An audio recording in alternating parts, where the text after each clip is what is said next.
At least 10 times a day. Let alone the press asking me how tall I am. People in general saying, you're not as big as I thought you was. Guys your size doing all that damage. I always thought you were bigger. You know, it's to my advantage because most fighters are used to fighting opponents 6'3", 6'2", the average heavyweight. And I feel that I use it to my advantage because I move my head, I'm very quick, and I'm low to the ground, and it's very difficult to hit me. Mike Tyson is rightfully considered as one of the greatest knockout artists in history.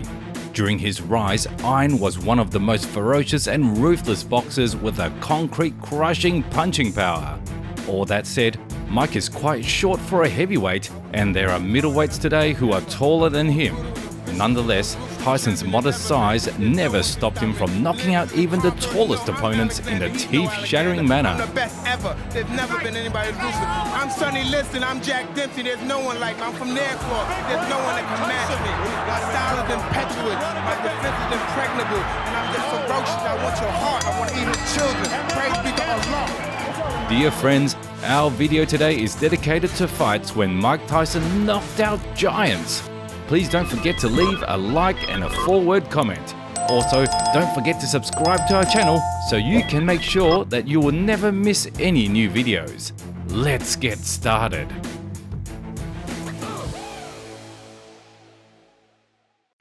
Number 7. Andrew Golota. First of all, let's get it clear with the exact numbers. Mike Tyson's height is only 5'11", which is truly a modest figure. At the same time, Iron was always the same weight as his opponents, which allowed him to compete against them despite the height discrepancy. Mike fought taller boxers both at an early and late stage of his career. The fight against the Polish, Andrew Golota, belonged to the latter.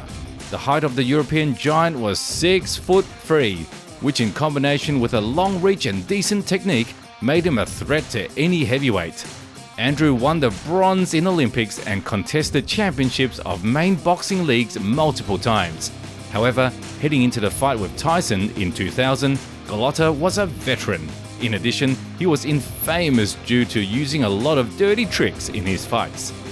A style of the latest version of Tyson was on full display in this bout.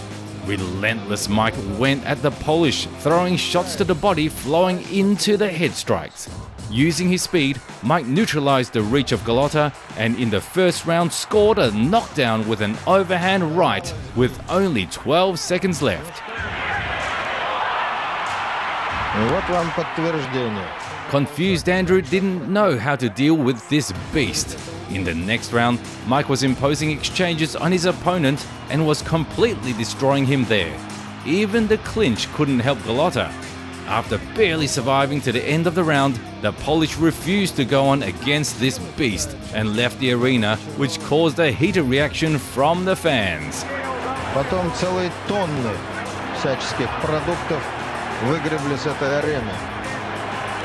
Later on, the fight was declared a no contest due to Mike testing positive for marijuana, but the fact that he won never changed.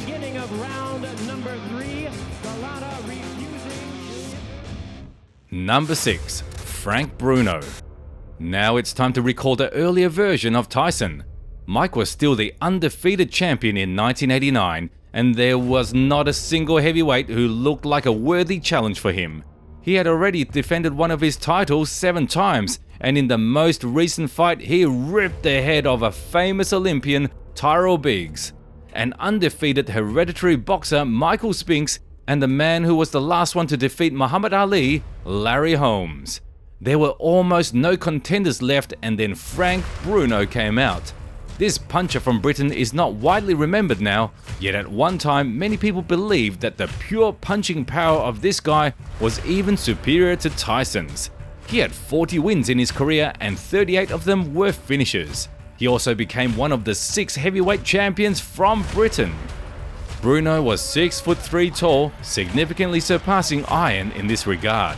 More than that, he looked like Mr. Olympia. Had it been the bodybuilding competition, Frank would have had much more chances to win. But it was boxing, and Mike was too good at this sport. Right in the first round, the American beast rushed forward and knocked Bruno down with a heavy combination. Bruno showing that he's He's not afraid, hanging on. Bruno's already tagged with the right hand. And down goes Bruno for the first time in the fight.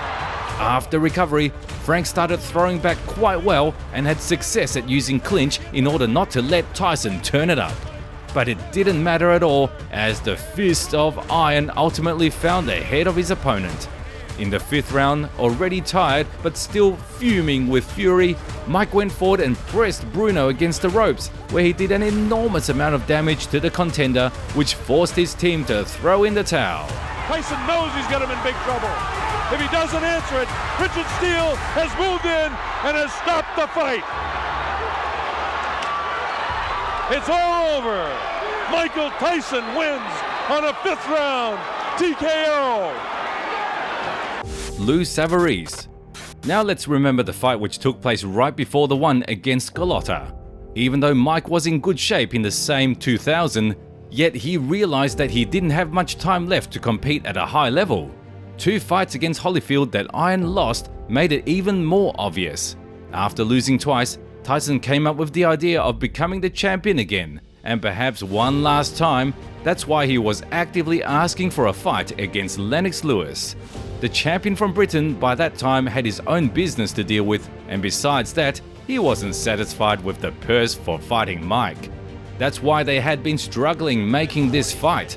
Not wanting to take a layoff, Tyson accepted fights against many average level opponents, and one of them was giant Lou Savarese, who stood 6'4". Being a top athlete, the guy was never the one to set the world on fire and spent a big part of his career as a gatekeeper.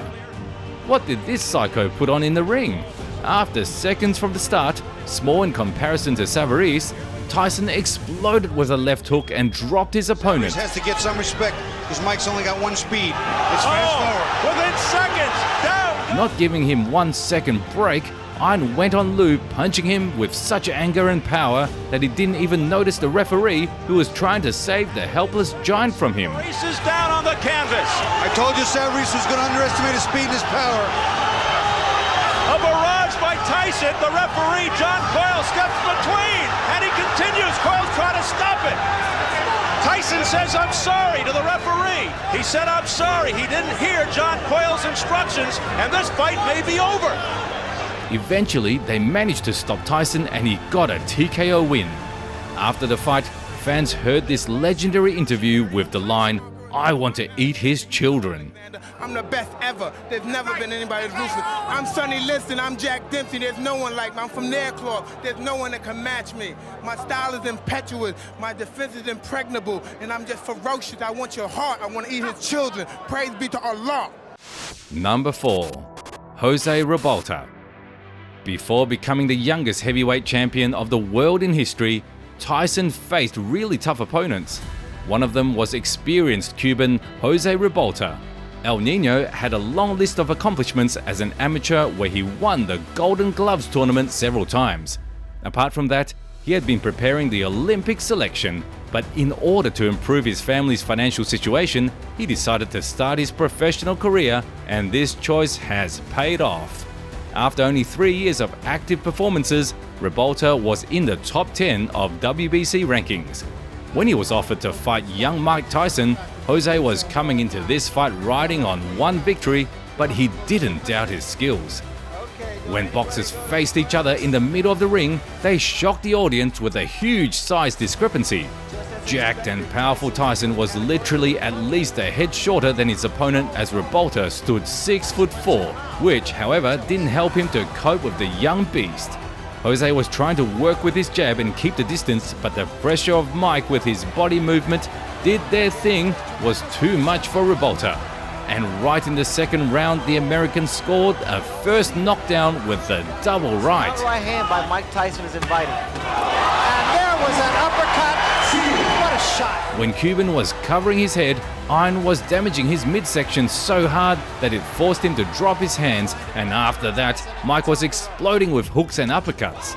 As the fight went on, Mike managed to set up his left hook and dropped Revolta with it twice in round 8 and 10.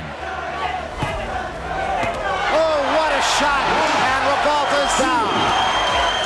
After that, he simply pummeled this poor opponent against the ropes to finish the fight. That's it. say that there's no way Golota could win the fight. Number 3. Sammy Chef. 1985. Mike just started gaining momentum and building up his legendary win streak step by step. At that time, he had only 13 fights as a professional and hasn't been tested against big opponents. First one to have such honor was lanky and anti-athletic American Sammy Chef, holding a record of 13-6. Despite a tremendous discrepancy in skill and speed, Sammy could give Tyson hard times using his huge size advantage. But Mike showed everyone with his performance that he doesn't give a damn who is in front of him. It was a 10-round fight, which in my opinion was too much. The pressure of the talented newcomer was so relentless that Chef couldn't stop it with his arms extended. All he could do was throwing left hook and hope for the best. Mike got caught with this shot only once and then started piercing up his body's opponent. A mixture of hooks and overhands were landing on Sammy's head and he had no clue what he came here for. At the end of the round, Tyson pressed his counterpart against the ropes and loaded up a monstrous left hook, which broke his nose. Throw wild punches.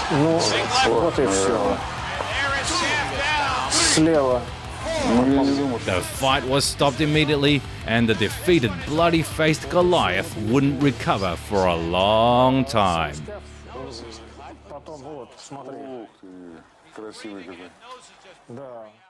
Number 2. David Jayco. And here comes the tallest opponent in the entire career of Tyson. At the turn of the 80s and 90s, there were many solid journeymen competing in the heavyweight division. They didn't aspire for prominent titles, but always showed great fights against any opponent. One of the main representatives of this boxer's class was David Jayco, and on his sports path, he faced many future and current, of the time, stars, among which were Donovan Ruddock, Oliver McCall, George Foreman. One of the newcomers Jayco had to test was Mike, who was looking for his 16th win. David stood 6'6", which was an enormous number even for a heavyweight. Everything nature gifted David over and above wasn't enough to keep up with Tyson. Agile Mike was evading every shot and literally snapped back his opponent's head with his bombs. Just 1 minute after the start, Jayco found himself on the ground, but it was just the beginning.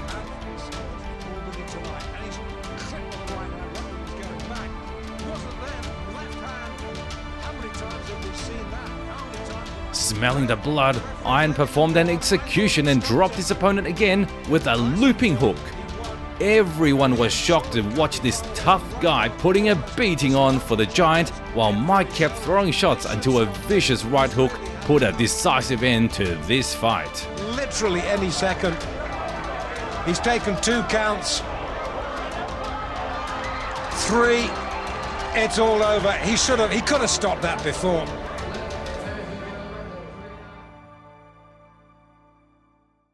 Number 1.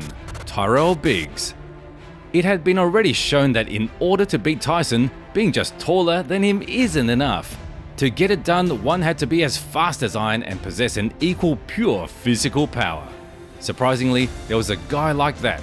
In 1987, Tyson was already a champion in 2 organizations, and not so long ago he captured the 3rd title. This tank looked unstoppable, and it seemed that no one could stand a chance against him. At that time, Tyrell Biggs came out. The American was the winner of the 1984 Olympics in Los Angeles, and he held a perfect professional record of 15 wins and no losses. Apart from that, Tyrell had already faced and beat Tyson on his way to Olympics gold, which definitely made him more confident going into the second fight. Also, Biggs stood out even among many heavyweights with his size. Standing 5'4", the athlete had a long reach that he used well to outstrike Iron in their first fight. Many experts agreed that the world witnessed the best version of Mike ever that night. Despite his burning desire to get revenge for an amateur loss, Mike was incredibly patient.